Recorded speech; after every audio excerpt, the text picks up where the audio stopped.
என் குடும்பத்துல எதிர்பார்க்காத நன்மைகள் வரப்போகுது.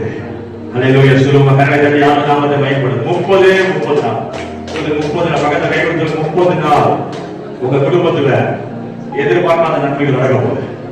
விசுவாசிக்கிறீங்களா? ஆமென். அல்லேலூயா.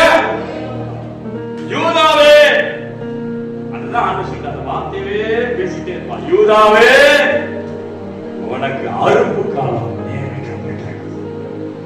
இதுவரை நீ துதிச்சு யூதா மட்டும், யூதா என்ன அர்த்தம்? துதிக்கிறா சொல்லிட்டு துதி 30 நாள் துதிச்சுக்கிட்டே இருக்க. நல்ல ஸ்தோத்திரம் பண்ணுங்க, நல்ல ஆண்டவர் ஆராய்ச்சி. எதுவுமே தெரியவன் ஆண்டவர். இந்த கடனை அடைப்படான்னு தெரியாது, இந்த வட்டியை கட்டுவனான்னு தெரியாது, இந்த குண்டு நல்லா வளர்த்து வருமானு தெரியாது, என் பிள்ளைகளுக்கு எல்லாம் கல்யாணம் ஆகுமா தெரியாது, இந்த படிப்பு நல்லா சேருமா தெரியாது. எனக்கு எது தெரிய வேணாம். ஆமென்.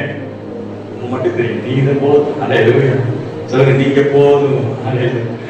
நீங்க தான் உங்களெல்லாம் உயர்த்திக்கிட்டே துதிச்சுக்கிட்டே இருக்கு. ஆண்டவர் சொல்ற, நீ யூதாவா இருக்கு, துதிச்சுக்கிட்டே உனக்கு நான் செய்ய வேண்டிய நான் செஞ்சுக்கிட்டே இருப்பேன். கர்த்தர் சொல்றார். அல்லேலூயா சொல்லுங்க. அல்லேலூயா. நீங்க கர்த்தரால் உயர்த்தப்படணுமா இல்ல உங்க சொந்தக்கால உயரணுமா?